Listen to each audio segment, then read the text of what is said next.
Hello everyone, I am Tacet and welcome to the Gems of War Invasions, week 15, day 1. So it's start of another week and we are stuck with Nagas this week, which are not too bad because we have Tapon for a lot of red mana accumulation, Marilith that can assist with that, and, well, actually it's kind of too bad because there actually is a lot of options lacking other than that. It's mainly Tapon that makes it bearable for the most part. But anyways, hello everyone. Sorry for the slight delay. Just had to get the video out and everything, as some things today just kind of pushed it back and I needed to get it done. So stream unfortunately was a little bit later than normal, but we'll still be going for the normal amount of time of an hour. Other than that, we just go through the hellos and then get into things. Hello Danny. Hello Goober. Hello Yomiku. Hello William. Is Possessed King worth getting in the Soul Forge? I didn't actually mention that on the video earlier. But, yes and no. Yes, he is needed to max Darkstone, and Darkstone will be maxable, that's a word, right? Yeah, maxable. It'll be 10 stars plus, pretty soon, in the next few months.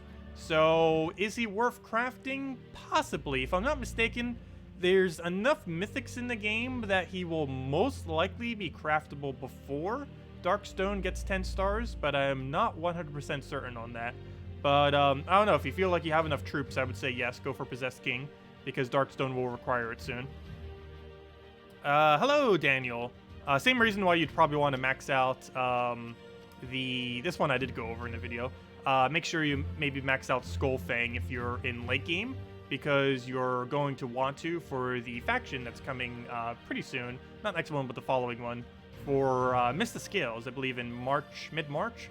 So you'd want to make sure you have it maxed so that you would be able to get higher star level once it finally does end up getting the faction. Because once we get the faction, it'll be able to go to, I believe, 13 stars? 12 or 13, somewhere around there.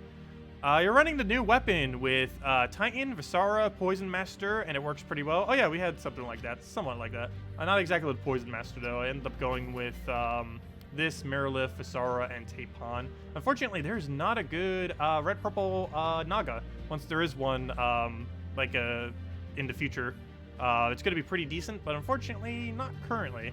I believe we are getting another Naga from either next faction or the following faction that has a really good bleed. So that's probably going to be the first instance where it ends up working out pretty well. Hello, Kafka. Hello, Kafka. Is she actually watching my stream? She must be. The devs do come in here occasionally. Speaking of that, I believe Salty's streaming tonight after ours. Hello, Haley. Hello, Chad. Hello, Mass. Hello, Bill. I scrolled too far. Hello, Jan. Hello, Vincent. Hello, Captain. Hello, Maddie. Hello, Mark. Hello, Jesse. Hello, Nelson. Hello, Raven. Hello, Larry.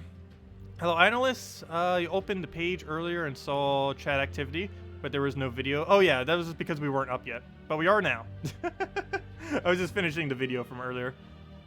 Hello, Axkid, and hello everyone else. Welcome. Anyways, let's get into actually doing things. So, invasions, that's the main thing. So as far as teams, we have ourselves two main teams that are going to be pretty decent. We have ourselves Dawnbringer, Visara, Tapon, and Marilith, ideally with Titan, though I'm currently using Frost Mage for leveling purposes.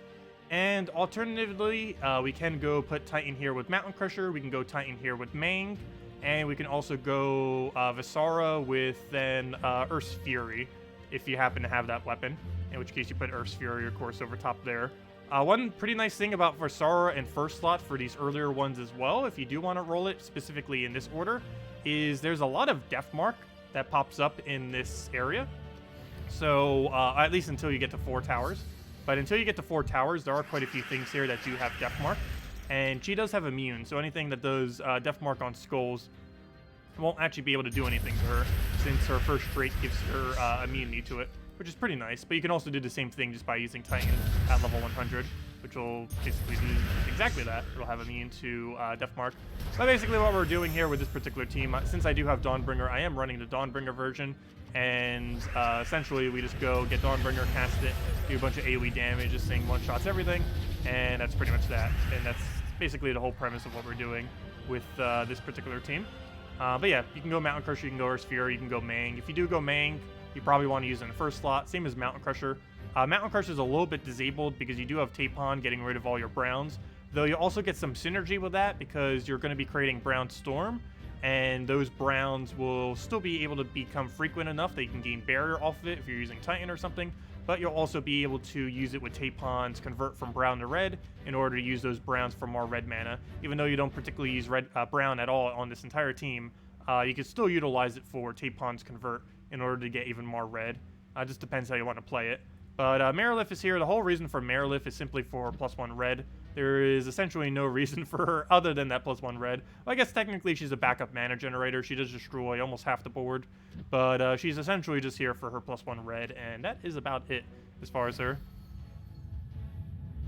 Oh yeah, the easiest way to get the event done this week is to play Treasure Hunt as quickly as possible. Basically, you go into Treasure Hunt, you take one move from the right side, one move from the left side, and you just keep alternating from side to side in order to take moves as quickly as possible without paying attention to anything else other than how quickly you're playing the map. And that's essentially how you get Treasure Hunt done. You only do that if you have over several hundred maps. If you have less than that, you might want to play them out normally. But you only need about, to get the event done, you only need about 90 to 120 maps. So if you have even that many, you could just rush through them and use that method because it's a lot quicker, like way, way, way absurdly quicker to rush through them as quickly as you possibly can rather than playing them legitimately. They might make changes to them in the future when they buff treasure hunts to make it so it's actually worth doing them properly. But in the current state of the game, it is not worth playing treasure hunts the proper way. It's a waste of time. And we'll go take all that. I guess we'll just kill the Dawnbringer. Get her hit there, and down it goes. How do we only have 10k subscribers? I don't know. I guess it would mainly be because of the population of the game. I have tried spreading over to other games in the past, and I was going to do old school RuneScape more, but unfortunately my main account on there actually ended up getting hacked. I still have one of my other accounts, but it doesn't have nearly as many resources to be able to show stuff with for actual video content. But, I don't know, I guess it's just because there's not a gigantically huge Gems of War player base. Like, it has a decent, healthy player base, several 100,000 or somewhere around there. But, it's not, like, super, super, super gigantic. So, since most of what we do is just Gems of War, it can only get so large. But, I don't know, it'll grow over time. Not really too concerned with it, but, of course, more subscribers definitely helps out a lot. So, if you haven't subscribed already, definitely feel free to do so if you enjoy the content. Anyways... what was the other thing I wanted to go show? Oh yeah, maps. So if you want to go do maps quickly, I don't think I showed this in the previous video either, mainly because it's pretty self-explanatory. All you have to do is take moves as quickly as possible. But the easiest way to do that, strategy-wise, is take one from one side of the board and then the other. So go from the left, then over to the right, then over to the left, and over to the right. The main reason for this is because the cascades can sometimes get in the way of your following move. So you'll want to keep alternating from side to side, and so that you know exactly where your move's going to be, and so that the cascade doesn't actually ruin it. Because the whole thing of what you're trying to do here is mainly get that number as low as possible, as quickly as possible, essentially, is what you're trying to do here. You're still trying to take extra turns if you can, but it's not really that big a deal. The whole point is to take moves as quickly as possible, because that's the main thing that's going to be getting that number up. You also want to try aiming for things that are divisible by 10. Otherwise, we just did 25 moves there, yet only got the reward of 20, essentially. Because for what we're trying to get right now, the event gems, they only trigger every 10, and they do not carry over. So if you do like 9 of them, it's essentially like you did 0.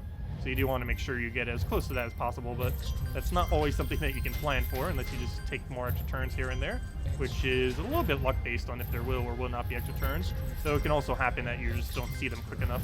It's better to take moves quickly than to bother for the extra turns unless you're super close to getting to the next one. Like if we were right on top of like 8 or 9, we would definitely want to try finding those extra turns just to be able to get that one extra point, but it's not normally too big a deal. Also, if you want to try getting more gems while doing this, try keeping an eye out for those normal chests. The bags move into chests, and those chests then move into green chests. You want to try getting as many of these green chests as possible if you want to maximize gems, because that's the first one that has gems, and actually has the highest chance of giving gems out of any of these chests due to that. So here we'll probably get at least 1 gem since we have about 6 of them there, and it looks like we got 2 of them. So, oh, never mind, that's way more than 2. We got 4 of them. But yeah, if you want to try getting gems, you definitely want to get as many green chests on the board as possible while you're going through these as quickly as possible. I normally don't pay too much attention to that just because I don't personally need to focus on gems that much. Definitely, if you want more gems, definitely do it that way. I actually much prefer having the glory, oddly enough, more so than the gems, but either or, it's still nice. If you want to maximize glory, you stop at the normal size chests, those ones. But for the most part, it doesn't matter that much. Anything that gets it done quicker is basically what I aim for. If we happen to get more chests, then it just happens to happen, like right there. But yeah, that's basically all you have to do for treasure hunt. And this will be the last one we do for now. I'm not going to be doing a lot of them right now. We will be doing the entirety of the event. It doesn't take that long. It only takes about an hour and a half if you're rushing through it at this speed. And it's the same speed throughout the entire game. Because oddly enough, you actually have less turns when you're first starting out in the game, which isn't necessarily a bad thing when rushing through maps. When you're earlier on in the game, you'd want to aim for about 20 turns, whereas we're aiming for about 30 turns each time. Yeah, that's all you have to do to get all the rewards, and we already got 10 gems just for doing that, on top of all the other loot we already got. And that was our 10 from Invasions. Oh yeah, Invasions is really nice. Invasions gives an absurd amount of resources compared to any other guild-related event. Highly, highly advised to do. At least up to the finished proportion. Like, you don't even need to really help your guild too much. Just go all the way to the final reward there, and you're still getting a pretty decent payout, unlike things like raids and other game modes. But, yeah, all you have to do is go all the way to up to 4 towers, and you end up getting a random orb, like 30, 40-something gems. Actually, even a little bit more than that. I think it's almost 50-something. It's really decent loot compared to many of the other ones. I don't know why they made Invasion so much better, loot-wise and everything else, but it is. I guess technically the only one that could technically be considered better is Guild Wars, but Guild Wars gives less loot overall, but it has a lower initial cost. So it has easier access to it, but it doesn't give us as much rewards as Invasion does. So I personally consider Invasions better, even though it costs us like $250 to get to where we're at. And that's enough to get all the battles done. If you wanted to, easily. Actually, I don't even know if you need any. I never even really thought about that. Do you even need to spend a single gem to get all rewards? I don't think you do. I never bothered actually doing 100% gemless on an Invasion before. But I guess it is technically possible. Let me go check. If you won every single battle, I guess you would, because you'd have 4 per day. And there's 7 days, obviously. So that's 28 total, and there's 5 battles each. You get a Valraven about every 4. So let's see, how many would you get off of 28 then? What's 28 divided by 4, and then the extra amount divided by 4, and that's about how many Valravens we get. So 28 divided by 4, that's about 7 Valravens, which is 14 battles, right? Yeah, 7. So that's 14. And then that 14 would be about another 3. So that 3 is another 6. That's about 20. So yeah, that'd be about 44 battles approximately, give or take a little bit. But yeah, there's only 1, 2, 3, 4, 5, 6, 7, 8. There's only 40 battles, and you get about 44 Valravens approximately for free. I never even noticed that, but yeah, it is actually possible to do it for free, without actually spending any resources whatsoever. You can get every single one of the needed events done. That's pretty cool. Yep, let me go reload that. Why is it not working? There we go. My screen's bugging out all over the place. There we go. Okay. Anyways, where were we? Let's continue. Also, good evening, Def Shade. Hello, Steve. Hello, Analyst. Hello, Cadley. Gems of Fortnite? No. We might play Fortnite eventually just for fun, but no, I would never get into Fortnite. I do eventually want to get into another game other than just Gems of War, but I don't know, it's hard to find the right one to really commit to for like years upon years upon years. Because I can't just go for whatever is popular, because there'll be like a billion different people doing that. I'm mainly just trying to find an indie game that would end up working decently for it.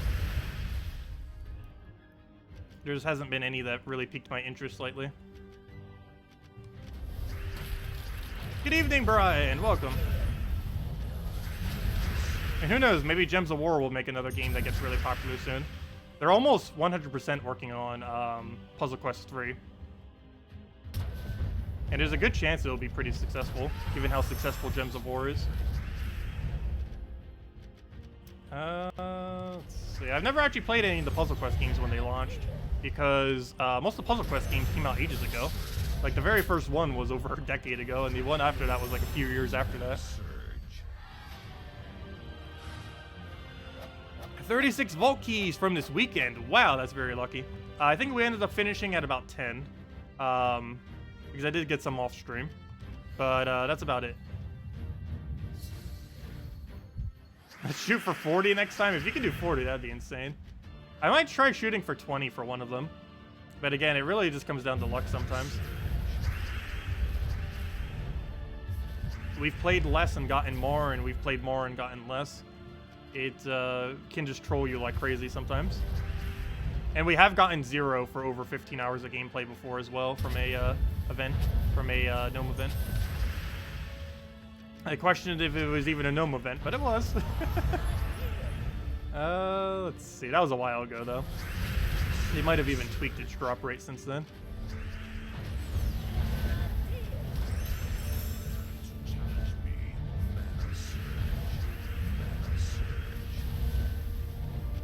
When did I start this game? Pretty much when it launched on Steam. Several days after it launched on Steam. Like about 3 days, 4 days, 5 days. Which was, I forget one of these days. I believe that would be November 2015 or November 2016. I actually don't remember off the top of my head. I would have to go check the Steam page to even know. On Steam load. Here we go. Let's see, X out of that. I don't need that. Games, view games library. Come on. Load. Where's the page for this? Store page. The game launched on... Oh, I could also just check what my oldest achievement is. But yeah, the game launched on November 20th. And I've been playing it since... Let's see, where's my profile? All I need to do is check, like, the easiest achievement in the game. And whatever it is when I started the game.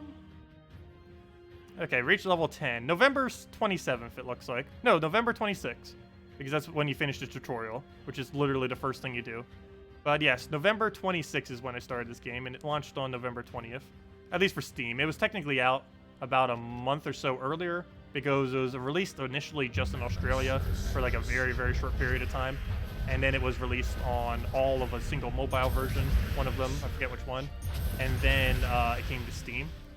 And then I believe it eventually came to Android, and then to PS4, then Xbox, and it's currently not on is Nintendo Switch, which it should be on pretty soon. Hopefully. No official word on that, but hopefully it's soon. Let's see. And if it actually does go on Switch, I will be playing it some on Switch. I don't know if I'll be playing it on Switch on stream, though, because the setup for doing it on PC is way quicker than on Switch. Because I don't think you can use a keyboard on a Switch. I haven't tried. It might actually be possible, but I don't think you can. I've never actually bothered trying yet, because I haven't needed to. Okay, we'll go and get a hit there.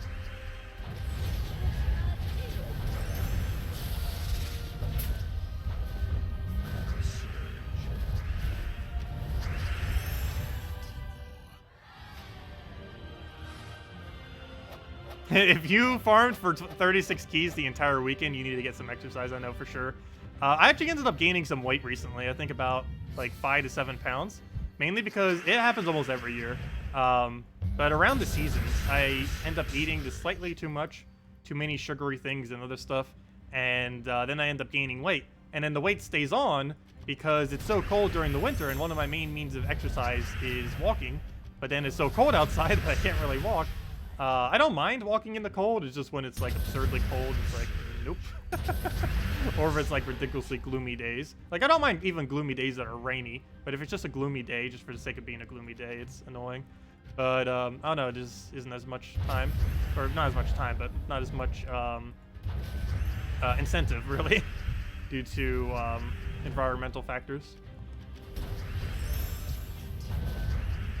Also, it doesn't snow by me, and I used to get exercise from that while in New Jersey, having to shovel that every winter. That was basically my exercise for the winter, but now I don't have that anymore, because for the last several years, it doesn't snow where I am, because I'm down in the south, where it's nice and warm currently. So, yeah. It's still cold in the sense that it's cold, but it's not so cold that it's like snowing ever. Oh yeah, I did see the blood moon thing.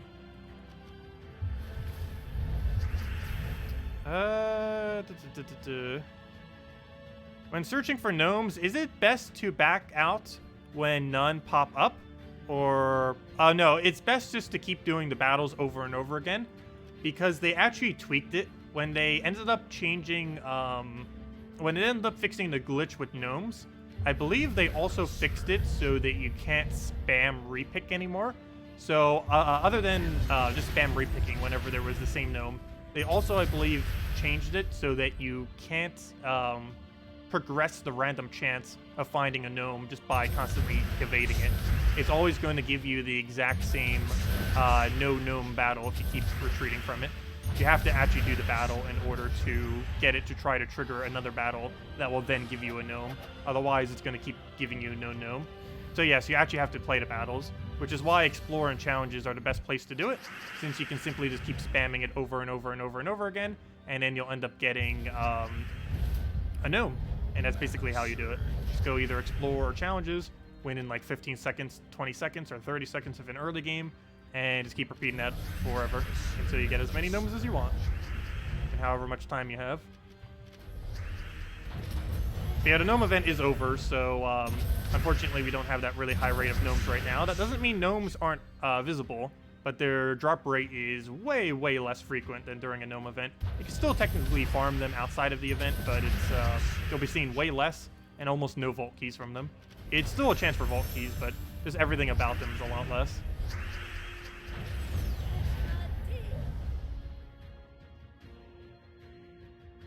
What blood moon? The moon is flat.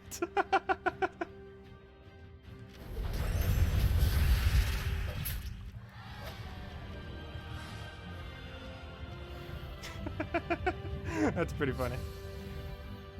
Speaking of glitches, what was the scouting glitch? You saw they fixed it. I actually do not know what the scouting glitch is because I have free scouting, and I never really heard anyone really mentioning it. But I assume it was some kind of glitch where people without free scouting were able to get free scouting. I'm not exactly sure how that was done, but whatever it was, they fixed it. But yeah, I actually personally didn't hear about that one, mainly because it was kind of irrelevant to me. It's because we already have free scouting. And a lot of people in the game already had free scouting. It was mainly just the end game free-to-play players that probably knew about it a lot. The people that have like everything that are still haven't spent a single cent on the game. There are still people out there that have done that. It's very, very few these days, but there are still people out there that are completely maxed out without paying a cent.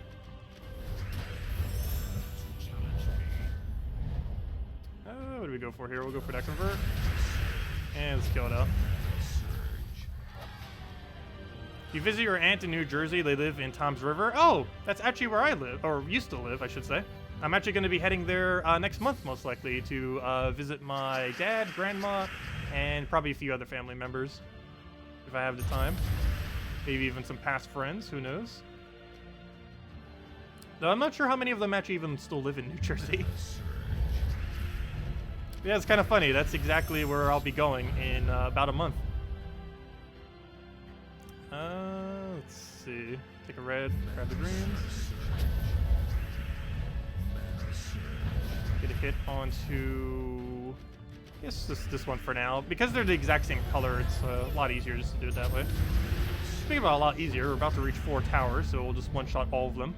Oddly enough, it becomes easier doing the initial 4 tower battles than it is to do the 3 tower battles, simply because this doesn't actually do additional damage to them until we reach the final stage. You just crafted Stonehammer today, missing less than 20 troops. Very nice. You're almost there then. I assume they're mostly mythics then, if you're still missing that many. Maybe a few legends.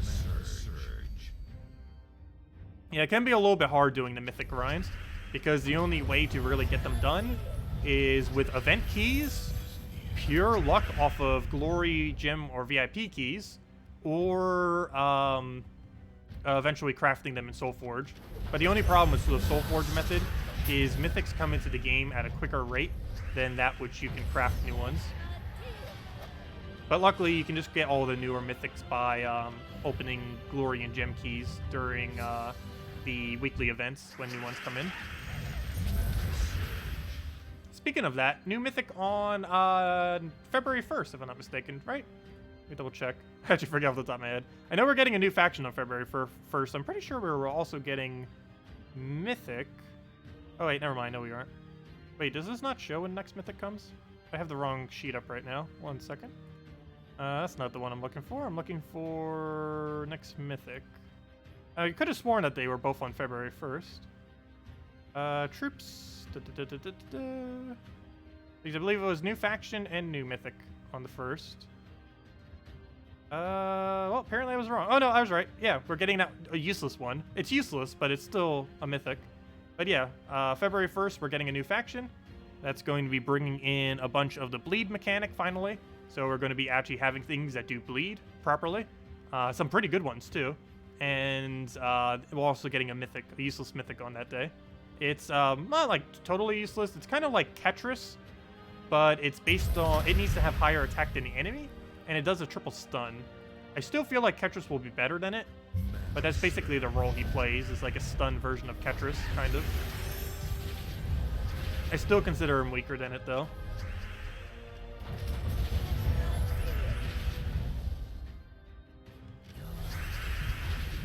Well, the Dooms don't count, because some of the Dooms are literally non-existent. There's, what, 2 or 3 Dooms that are currently unobtainable. Hello, Alan! Glad you could make a live stream. Let's see. Sorry, I'm just backtracking in chat to see if I missed anything. If I did miss anything, feel free to leave it back in chat. Sometimes I skip over stuff from not seeing it. You're only playing Gems of War because of Puzzle Quest? Yeah, there's actually an absurdly high number of people that came over to Gems of War from Puzzle Quest, from just knowing it, knowing the developer and stuff like that. Like, I'm pretty sure that was the entire game's population when the game first started. That and random people who just, like, found it on Steam. That was pretty much the whole population of the game. Was everyone who knew about it from Puzzle Quest. At least until the game started to develop more and everything. But how different the game is now. The first year of the game was almost like the beta of the game. Even though it was a completely finished, fleshed out game.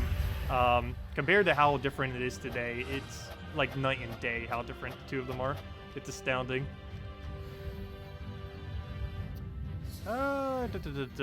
Is there a way to grind diamonds? Unfortunately not. The only real way of obtaining diamonds is being in a decent guild that gets the tasks done so that you get a free 150 per week. Then doing dungeons every day, and that's about it. Those are like the only 2 methods that really effectively farm diamonds. The only other thing that you could do to farm diamonds at a slightly quicker rate if you really wanted to is buy the 50 gem pack every single day. That won't cost you any money at all, but it will start burning through 350 gems per week. I actually stopped doing that, and I only throw the 50 gems down on Sundays now, just to get the 80 diamonds, because the Sunday pack's pretty good. It gives 1 Celestial, it gives 2 gem keys, and it gives 80 diamonds, so really good for diamond accumulation. But I personally don't throw it on the other 6 days anymore, just because it's a little bit of a waste of gem, 300 gems for them. Unless you really need diamonds, it could be worth it. It's still an extra 120 diamonds per week, which for people still crafting stuff, that's probably pretty valuable. I personally don't bother with it anymore, just because I find having slightly more gems for various events, to maybe get orbs and other stuff, to be a little bit more valuable than that. But if you really wanted to speed up your diamond rate, you could do that every day for 350 extra. And if you really wanted to speed it up, you could even throw $5 every Sunday for the Diamond Day pack, which I think is like 200 something. But that's not really that needed. You can easily get it without it. The only time you would really do that pack specifically is if you were so close to getting like a mythic or something, and it was on a given week, and you just needed, like, let's say like a few hundred more, and you needed that pack in order to reach it. That'd be like the only time it'd be worth doing it for the most part, unless you had a lot of money to throw around. Definitely don't buy it every day, though. It would only be Sunday that'd be worth it for that particular pack. All the other days would be not at all worth the $5, not even close.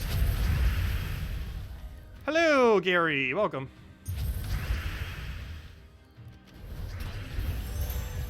A dragon team of Shadow Dragon, Soul Dragon, Dragatar, and the third Thief Dragon. And the Thief Dragon. Why did I say third? Can't remember the name for some reason. What do you think? Not all level 20, only Shadow and Soul. Generally, if you use a Dragon Soul with Shadow Dragon, you use the Shadow Dragon behind the Dragon Soul. I'd personally probably reorder the team into the order of Dragatar, Dragon Soul, Shadow Dragon, and then probably exchange out the Assassin Thief Dragon thing for one of the other dragons, maybe Dragonian Monk if you have, and use it as a tank, so you have barrier for everything. You could also try putting a bigger dragon in there like KrissTigger and stuff if you happen to have it, but assuming you're just dealing with low rarity stuff, you probably want to put either Dragonet or Dragonian Monk there. Dragonian Monk would be safer, Dragonet would be quicker. Or you could just keep him there. He's not horrible, it's just, he's not the greatest of the dragons. But he's okay in early game to mid game. He has a decent boost ratio. Just that starts to quickly lose effectiveness the later you get into the game and the higher the stats of your enemies are. What Yellow Link troops go well with Dawnbringer? All of them. Pretty much all of them. Ideally ones that also use yellow themselves, because you'd not only get the 2 extra damage off of it, but you'd also get the mana link. As far as specific ones, that's not really something I know off the top of my head. I can go double check. Because normally I don't bother trying to play it that way. It's normally better just to have good mana generators than it is to bother putting yellow links onto a team with them.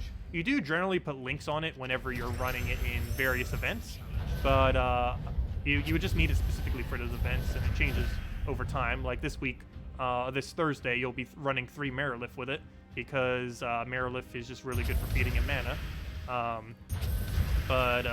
Yeah, it changes over time depending on what the events are and what purpose you're actually using it for. But as far as just putting on a PvP team, I'm actually not sure what the best yellow links are. I'd have to go double check. Oh no, that Naga's almost dying. That's one of the fears I had of putting it in first slot. We might go move it back soon. It is one of our biggest damage sources, and it dying greatly reduces our speed. Though it not being in the first slot also greatly reduces our speed because we're no longer one-shotting everything. But anyways, let me go double check that. What is the best yellow link troop for Dawnbringer? What classes am I running? Right now I'm just using Frost Mage because I'm trying to level Frost Mage. Though for this specific event, I'd probably say it is better to go with Titan, just to use as a tank and for mana accumulation. Okay, let's see what we get from this one orb. Anything good? An orange. That is awful. Why do we keep getting orange? I'm gonna need to go and go into the our event page and go get our other ones that we have, the invasions. I think we have like 2 sitting there. But before I do, let me go hand out a redeem code and answer the other questions. Let's see, there are several questions. Okay, best yellow link thing to synergize with Dawnbringer. So we'll go with this. Go to Air Link, I believe it's called. And oh, Cockatrice. Cockatrice, especially if you're using it with Titan. Yeah, Cockatrice. Cockatrice, Herdmaster, mainly those 2. They are the best 2 synergized troops to use with a Dawnbringer. Cockatrice because it's one of the best disables in the entire game, despite it only being a rare. It is an insanely good rare. It's basically like mythic level rare. It's so effective. They ended up giving it a gigantic buff a while back, so huge that they even had to nerf it, but they still left it in an extremely buffed state. It entangles an enemy, so they can't do scroll damage. It drains their mana, so they can't cast against you, essentially meaning that they can't do anything against you, since they can't hit you with skulls and they can't hit you with their cast. So that combination alone is insanely good.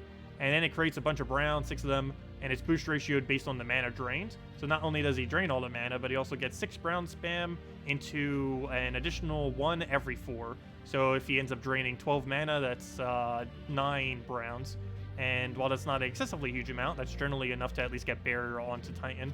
And he has the air link. And the other option would be Herdmaster, and he'd be good for mana accumulation onto a Dawnbringer. But yeah, out of any yellow troops that have air link, those 2 would be the best 2 to use with Dawnbringer specifically, if you're going to bother building a Dawnbringer team. Either or even both. What would your most important tips be for building teams? Well, it depends where you're building them. For PvP, it's all about winning as quickly as possible, not caring about your win rate at all.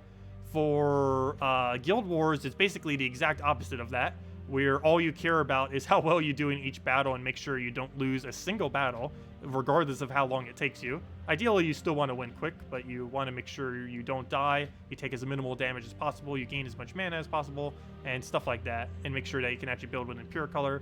For Delves, it's a combination of the two, in that not only do you need to make sure you don't die on any of your troops, but if you do die, you're without them for the entire delve. So not only does your team need to be really self-sufficient at not dying, but it also needs to win at a pretty decent speed. Otherwise, you're going to be stuck there doing them forever. It already takes us like an hour to do what our current delves with how deep we're currently in on them. Still worth it, I believe, for the resources, for the shards and everything.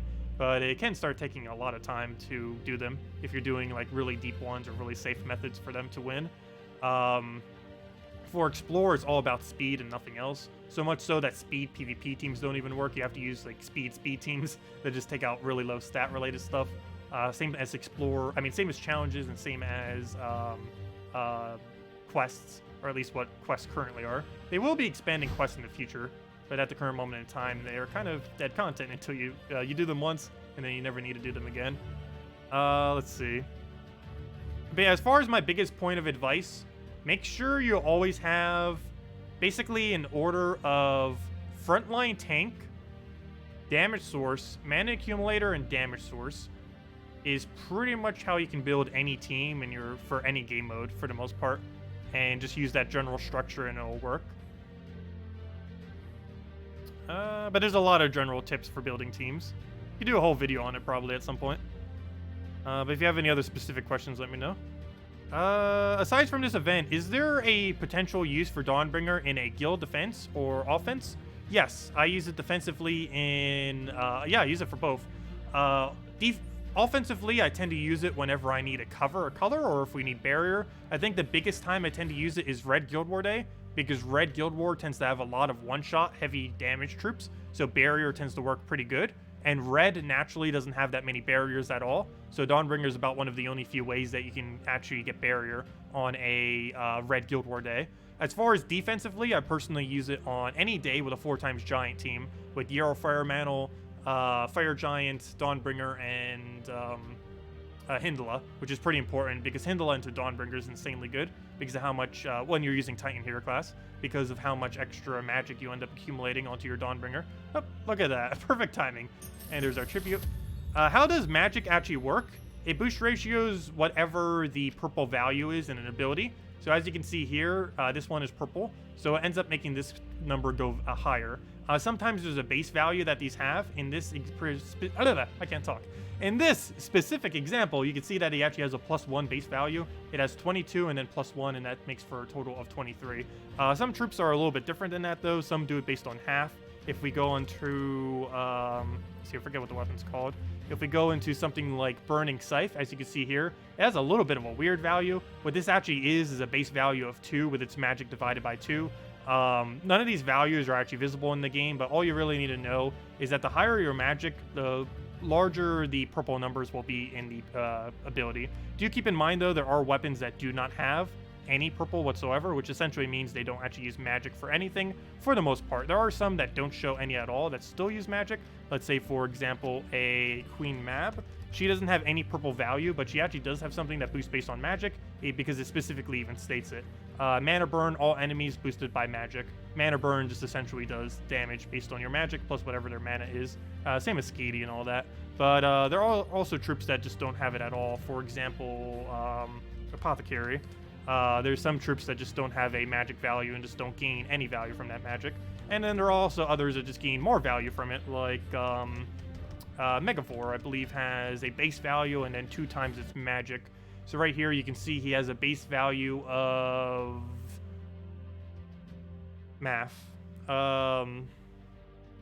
of 8, and he has a 2 times boost ratio off of his magic, so he's getting 53 total damage. The base of 8, and then the magic times 2 for 46 into that, for the total of 53.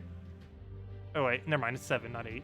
But anyways, some things have twice the effect of, and some things have half the effect of the magic. But for the most part, basically whatever their value is, they have a 1-to-1 value to it. Some kind of base value for when they hit 0 magic, which right here is 3. and that's basically what magic does for the most part. It just increases whatever the ability does that's highlighted in purple.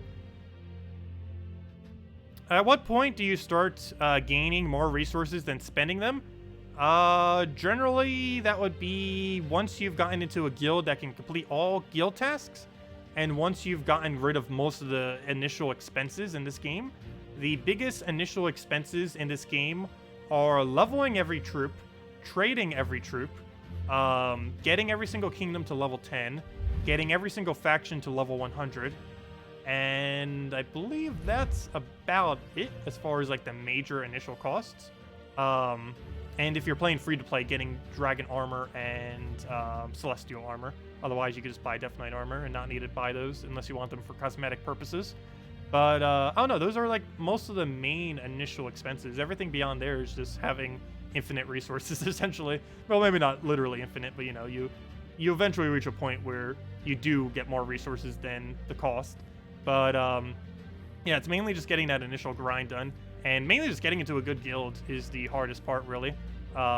Because there are a limited number of good guilds that actually do get all tasks completed. I think it's only about 1 to 2% of all guilds in the game. But you do want to try getting eventually into that 1 or 2% of guilds, or helping your guilds get to the point where they do have that capability of doing that. That's the main goal at which you start. Like, once you're in a guild that gets all tasks done every week consistently, 100% of the time, it should only take you about anywhere from 3 to about 6 months of being in that guild until you have a net positive as far as resource gain, where you're basically gaining more resources than you're spending for the most part. There are still times where you'll be spending more than it, like trying to get mythics and stuff if you get unlucky, but for the most part you'll be gaining more resources than you're actually spending at that point. But it takes a while until you can get the stats and requirements to actually join late game guilds, because some of them do have pretty high requirements, or do require you to play a decent amount per week, if anywhere from like 10 hours or more, depending on what their requirements are. Let's see. If the developers are watching, you have quit Gems of War a long time ago and you hadn't discovered Tacet's YouTube channel. Wait, what? Oh, you would have quit Gems of War a long time ago if you haven't discovered my channel. Oh, thank you for that. I completely misread that the first time. Glad you feel that way. Make sure to tell them that. Let's see. What other questions? Did anyone else have any other questions? Let me hand out a redeem code. I said that a little while ago. And also, let me go play some, because I've just been answering questions this entire time. I know some people hate when I just, like, chat a bunch, but some other people also love it. But, let me do a mix of both. It's hard to, like, chat and answer questions in depth when trying to play, though. It's the only issue, like, combining the two. Because if I need to show something, I can't if we're in a battle. Anyways, let me go get a redeem code out. Go paste this over here. Copy, copy, paste, paste, copy, copy. And there you guys go. There's the redeem code. You use it on gemsofwar.com underneath the game code section. Your invite code can be found underneath your settings menu, whatever your game says there. Either redeem code, use copy paste from over there. It's that gibberish of letters and numbers. Either type it out or copy paste it. And use it on gemsofwar.com underneath game code section, or simply click that link and it will bring you there. And it gives the same loot as always. Where'd it go? That's not it. 2 treasure maps, 1 gem key, and 2,500 gold. There you guys go. Anyways, let's go back to finish out invasions, or at least how many battles we currently have left, however many that is. But before I do, let me go claim our stage rewards. It looks like we have 1 orb ready, so hopefully this is better than orange. Also got a vault key from that. We're not going to be opening that, though. No! Oh, why? Oh, wait, you know what? I think that is a milestone, though. I think we have 100 oranges now. We do. We now have 100 oranges. Oddly enough, that's actually the first orb I have to hit over 100. Because I don't believe my greens ever have, because I've been using them occasionally to level up stuff. But, yeah, there we go. There's our first orb. Ha, we have 69.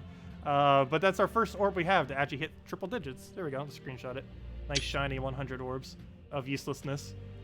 There we go. Well, they might not be useless for long. They did say that they're adding some kind of feature into the game soon that will be using trait stone, some kind of trait stone sync. And I'm actually holding all my smaller oranges in case you can actually use your orbs for it. I highly doubt you will be. It's probably just going to be something that's directly a trait stone sync that you can't use orbs for, the orange ones. But just in case, we have 100 of them.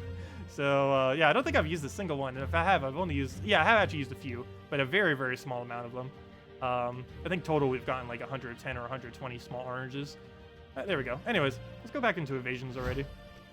Finish this out, or at least how many battles we have, and go from there. How are the other videos coming along? Sorry, I keep getting like caught up and stuff. They will be coming out soon. Like, it was a week ago since we had the patch, and I still haven't even done like a video comprehensively going over it yet, but no worries, we will be having it soon. I haven't forgot about them. Just been caught up in a lot of other life stuff. Let's see. We'll go and throw a hit down. Get that killed. Oh no! We're at the point where it doesn't actually kill anymore. Ooh, that's really bad. I might need to put Dawnbringer in front of it for sure now, because now it's not even enough to get the one hit. Still skull one shot though, oddly enough. Well, until it hits that, which has a 75% reduction. Okay, hopefully we can get a Dawnbringer here. Right off the next turn too. And it was killed out. Yeah, no problem for the code, everyone. Would you save the Celestial Trait Stones and farm orbs instead? Well, we are saving the Celestials. Well, kind of. Yeah, I guess we could be using oranges for stuff like that in order to save more Celestials. But we currently don't know at all what the new Trait Stone sync will be actually costing, as far as like how it's going to be, what it's going to really entail. We'll probably know more about that in the next several months, or when the patch finally gets here, whenever we'll be getting here. But we know very little about it, technical-wise, so I don't know. Once we do know information I'm allowed to share, I will let you know. But I might know information eventually in several months and might not be able to say it until a little later, just because of the beta and everything. Because anything that in there that isn't public knowledge, I can't actually say, unfortunately. But as soon as I can, I'll let you guys know. But no, we don't even have access to the next beta yet. It'll probably be like months before we do. They're definitely working on it now, but it's not coming anytime soon. We just had a patch like literally last week. Is there a stream this evening? What do you mean? By the developers or us? By us, we're streaming now, but I won't be streaming later because later is nighttime for me, as it is like 9:30 right now. But if you're talking about the developers, yes, I believe they are streaming actually in probably like 5 minutes from now. I'll probably still be streaming into their stream for once though, just because we haven't even done an hour yet, and we still have a lot of stuff we need to do. But maybe not a lot. Mainly just need to get the rest of invasions done for now. Alright, what do I need to move here? Let's take that red over into blue.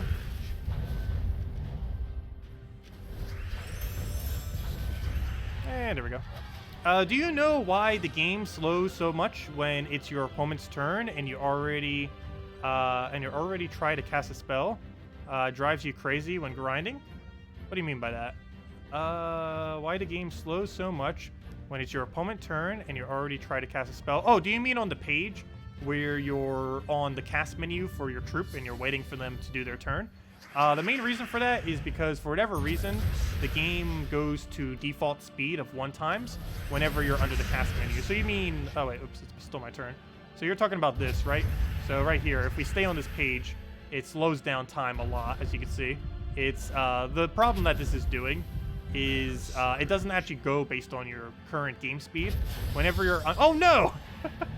Whenever you're on this page, that's funny. We're on her page and we don't even have her anymore. But whenever you're on that page, it slows it down to 1x speed, which is why it looks so slow. So if you're normally playing on like 2x, 3x, or anything higher than that, it always defaults it back to 1x when you're under that menu. I don't know if they're going to change that in the future. They should. But currently, that's not how it works. Okay, well, we need to make sure we win now. Okay, that's a good sign to go put Naga not in first slot to make sure it doesn't die. Because, wow, did that die quick. I let it have one turn and it just kills it. While I couldn't even see what it was doing because we were under that page. I'm cooler than Salty. Oh, don't say that. But thanks, though. Oh no, we're all unique. Okay, we'll take that down. Grab our, let's go for Dawnbringer. Salty always has a lot more to talk about than me. Like, anything I ever talk about is normally, like, technical stuff with the game. more so than other stuff. I'm really bad at like small chat and stuff like that. Normally whenever I'm talking, it's about whatever I'm directly doing at the given moment in time. I very rarely talk about what I'm not actually doing at the moment, which is why I find it hard to bring up like other stuff sometimes to fill up gaps. How do you use the redeem code? You use it on gemsofwar.com underneath the game code section. You either type in gems of war and then dot and then com, and then click on game code section, or click on this link right here. And then you just fill out the 2 fields. The one that asks for your invite code is the one underneath your settings menu. Whatever your game says there, underneath the options menu is what you put in. The one in orange there, underneath your game. And the redeem code is that random numbers and letters I just posted right there. You just copy paste that or type it in, and then you get the redeem code. It also only works on every platform of the game except for the console versions. So if you're playing on anything other than console, it'll work. Oops, I forgot to switch the team. Let's see, we'll go and we'll go for that one for now. Oh yeah, I forgot, it's not enough to kill. Whoops. Okay, well, we'll go for Dawnbringer then. Let me make sure I stop hitting the first one then. We're gonna keep her like that. Go, and we can't tape on, so we'll go use Marilith to clear the board so we can hopefully tape on into that. Perfect. We'll go for another hit. Leave that one there for now. Or do we? Actually, you know what? I'm gonna kill it out, so oh no. We'll go for that one. We'll do whatever. We'll take a skull. And then we Dawnbringer the skull. Ooh. Luckily that's still enough to kill it with a skull, so it's not actually slowing us down this battle. Oh, he regained barrier. And actually, yes, it will slow us down now. Because now he's not in kill range since he casted. Oh, luckily this will kill. Any advice to finish the Delve achievements? Well, the only really hard one is the 2,500 total renown. The problem with 2,500 total renown, though, it is absurdly hard. I would even consider it hard with everything in the entire game at your disposal. It's basically pure luck in the current state of the game. They are going to be rebalancing it in the future to be slightly easier, because it is absurdly hard right now. But the easiest way to actually go and complete out Delves right now is if you want to try getting a faction with 2,500. I only currently have one, and I have it underneath the easiest faction. It is the Crypt Keepers. Getting this to 2,500 is the easiest. The main reason for this is because of Lady Mirana. Lady Mirana has a instant kill, which allows you to basically kill anything with enough luck.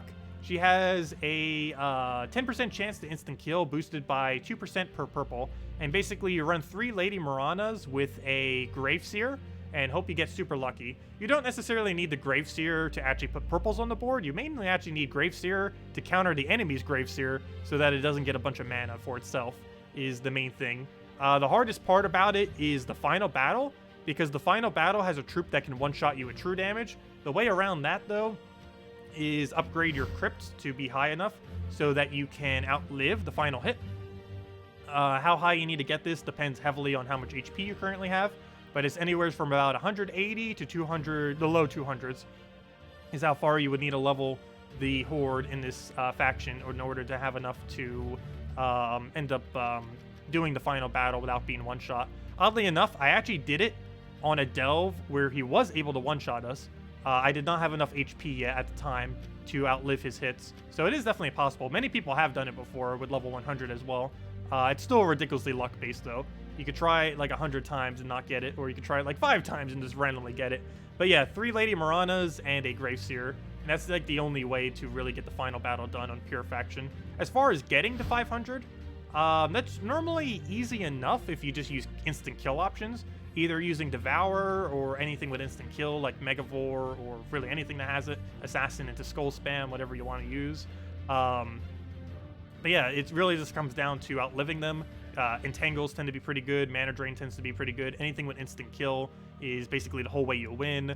Dragon's Eye, if you want to roll it down that way. Not as good as it used to be, but still really effective for killing out Delves and stuff like that. You have to use stuff that upscales very well into higher stats. Same applies to a lot of these game modes these days, like going later into invasions and raids and Tower of Doom. You need a lot of things that are capable of, or not a lot of things, but you need to specifically use different troops than you would normally use that are specifically good at killing out things that have higher stats than you. How much for I? You're at 200 Horde. I'm not sure what you're asking with that. Yeah, I'm not quite sure what that question is. If you didn't have Dawnbringer, what team would you use for invasion?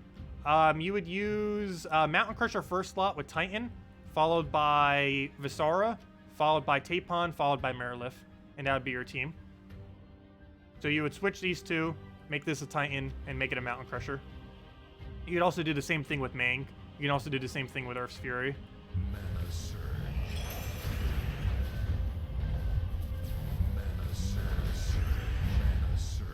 Okay, he's going to gain barrier. We're going to get rid of his barrier. And then ideally we'll take a skull, but he just took it away from us. Fail. Okay, we'll grab a hit here. We'll do it on that one. That should be enough to kill because of charm. Upset. Oh no! I didn't really think that through. That's funny. We actually didn't get to do any charm damage there for our cast because we killed the thing in between. If I would have killed that one, it would have still charmed it. Failed. I guess it wasn't that big a deal, but still. Could have gotten a little bit extra damage, like 50-something damage in for free. But because I did it in a... I killed the wrong one, it didn't charm. Because the charm will only hit if they're specifically adjacent to each other. That's why I keep saying no target. It will only actually hit something if there's two troops adjacent to each other. Otherwise, it will always hit nothing. So if this dies and that dies, it will never charm anything. Okay, we'll take a red down. Grab a... actually, we'll take a skull. That's enough to kill. He gets the skull too, but not dead yet. We'll do that. Scale over mana. Overkill, but oh well. Throw that right in there. And one skull will finish it. Let's go for a Dawnbringer for now. Get a Marilith, and he slides up to that.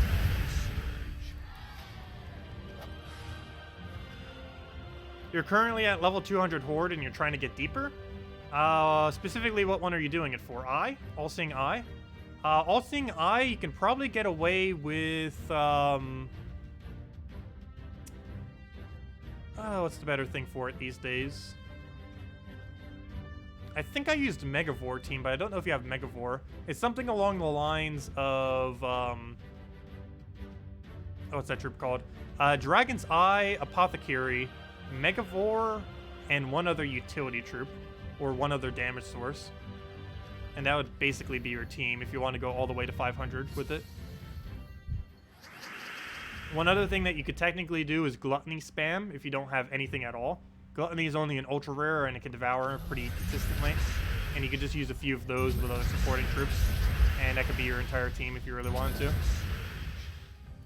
I think you can get away with that one yellow-purple, I believe, that creates greens. I forget her name. I completely forget her name. But there's a yellow-purple that creates greens. And you can end up using that to feed your gluttonies off that faction.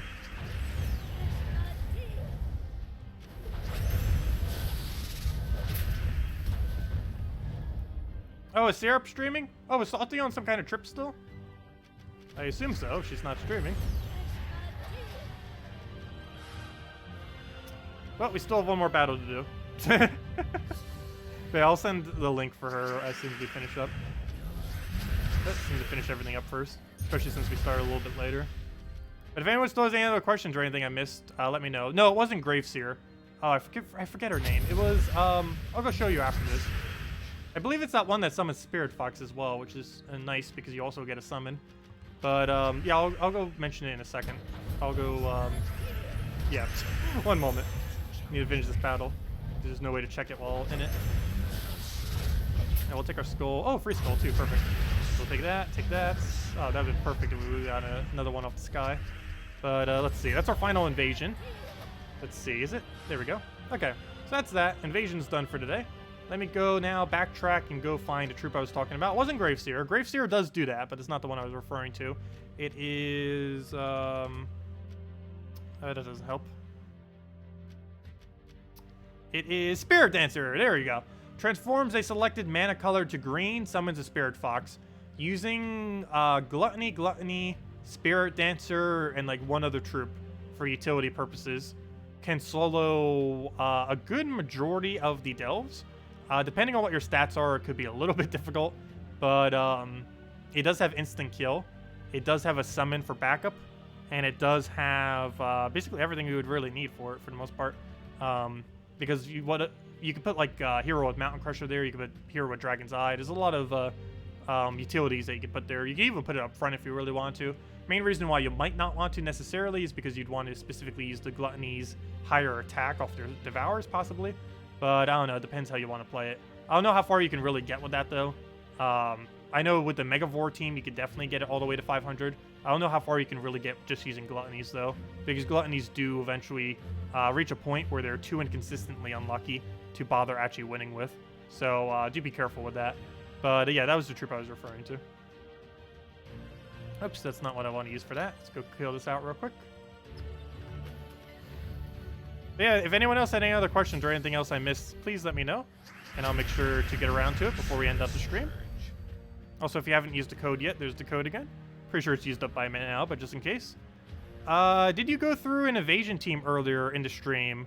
You'll rewatch if you did. Oh, we were just doing one. But the other team that you would do if you didn't have what I was just using would be using Mountain Crusher or Mang in first slot, followed by the invasion troop, followed by Tapon, followed by Marilith, and that would be your team. It's basically the same team I was running, just with a different, just without Dawnbringer, essentially.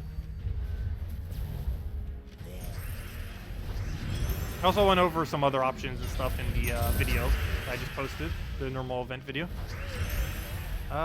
You were saving for Ra, but managed to get him with keys. Lucky. Oh, wow, that is really lucky. Especially if you got it all for a random drop keys, not even a specific event. Well, you had to have, because there hasn't been a key to our event in ages. You only own Guard's Avatar, Scorpius, and Weaver. Which mythic should you luck to craft? Infernus, for sure. Infernus is normally most people's first pick, if not Ferris Raw. And since you already have Ferris Raw, definitely Infernus. Infernus is used for pretty much any game mode that's color restricted. It's really good for the lower 200 or 300 nils, particularly the first 200. Other than that, it's really good for PvP. It's really good for Guild Wars. It's decent for some Tower of Doom. And it has the best burn in the game. It has a storm into an explosion, which is still basically the only viable option of anything that has that. It has a damage that is excessively high that also bypasses Submerge because of how it applies its damage. It never actually triggers Submerge. And it's just overall really nice. And it still gets to do damage to things that are what do they call it? That are barriered because of how it does its damage in multiple instances. So even if they have barrier, it'll still be hitting some damage to things that are barriered, unlike AoEs and other stuff in the game. Yeah, Infernus is still definitely considered the best mythic, even after they nerfed him. Yeah, getting both Infernus and Elamagrim is pretty good. Elamagrim's not as high up there. I'd probably craft things like Wardbreaker and stuff before I would ever bother getting an Elamagrim. But yes, Elamagrim is very noteworthy, and that he's pretty much the best purple troop in the entire game for running on purple Guild War Day. You can also technically use it for red Guild War Day, since you can synergize it with Infernus Elamagrim. It's a really ridiculously good combo. As far as PvP, I wouldn't really bother with it in PvP. It is PvP possible. It's just not as viable compared to other options. But if you didn't have other options, I guess it could work. You would normally run something like Dark Troll, Rock Troll, or sorry, wrong order. Rock Troll, Dark Troll, Elamagrim, and Infernus. You can also do it with Alchemist Moneylender and pretty much anything that feeds them mana properly. You're about halfway to Dawnbringer. Congratulations. Very nice. Yeah, Wardbreaker is pretty good for just about everything. It runs very similarly to how you run it in Infernus. The only issue with it is that it does run into some Submerge issues occasionally, and it does run into mana drain issues occasionally, because it has the highest mana cost in the game, not counting Zugoff. He has a 30 mana cost, which even though it's pretty easy to keep his mana high, due to the fact that he explodes every single time he does his cast, it's still really bad against mana drain, like Cockatrice, like Famine, like Corvash, pretty much anything with mana drain that does a full all of its mana drains, you know, things that drain full mana. It tends to be really, really bad against, which is one of the main reasons why it's not as good as an Infernus. While Infernus still deals with those issues, it doesn't have that issue as much, and it bypasses Submerge. But no, Wardbreaker's still insanely good. It also has the benefit of counting as a green, which Infernus does not do. So you can use it for green-related stuff. Also, that reminds me, what What Tower of Dooms do we not have? Isn't green one of them? Let's see. How do I do that? Unowned. Yeah, green is one of them. We still haven't had green, yellow, or purple yet. And for both green and yellow, you can run Wordbreaker. I don't know if that would be the absolute best choice, but it is definitely something you could run if you didn't have other options. Also, I think I might finally bring out a sacrifice team for Purple Day just for fun. For Purple Dooms, I'll have to see. But anyways, did anyone else have any other questions before we end out for today? We'll be back on tomorrow, same time as always, 8 p.m. Eastern Standard Time, and yes, we'll be starting on time. Anyways, before I go, let me go get a link as well. Let me go get Salty stream, or not even Salty, Syrup, I guess, since Salty's not streaming. Twitch.tv. But yeah, go say hi to them. They'll be streaming Gems of War and going over... Actually, I don't know what they're going over. There's nothing new coming out this Friday. I don't think they're going over next faction stuff. They might be. I'm not sure. Probably not. She's currently losing to a meta team right now. That's funny. She's losing to Gimlet with Dragon's Eye. Oh, that's great. But anyways, go say hi to Syrup. There's the stream if you want to go say hi to all of them. Or maybe the Syrup's there and some other people watching. How many keys should we save for next Mythic? Well, it's a pretty bad Mythic. But generally, if you want to have a pretty good chance of getting a Mythic, 1,000 gem keys tend to be the threshold of almost 100% chance. I think it's about an 80 or 90% chance with 1,000 keys that you would end up getting it within that many. I think the exact break-even percent-wise is around 8... no, not even. I think it's about 700 something. It's either 600 something, 700 something, or 800 something for the break-even drop rate. But to have a pretty good, like, 90-something% chance, or even slightly higher, it's more towards a 1,000 or more, which is quite a lot of resources to have, I know. Alternatively, you can also do it with about 7,000 to 10,000 glory keys. But you can also get it done in way less than that. Like, just because it takes that many, you could theoretically get in 100 or 200 or 300. It's just, to have a really good chance, you do need to generally have a reserve of 1,000 gem keys. Tends to be your best bet. Is it better to just save glory for it? Yeah, you can use glory for it. Glory would assist. Glory keys do have a lower rate, but every one you open gives you a chance, so you'll get it eventually. You're getting married? Time to switch careers.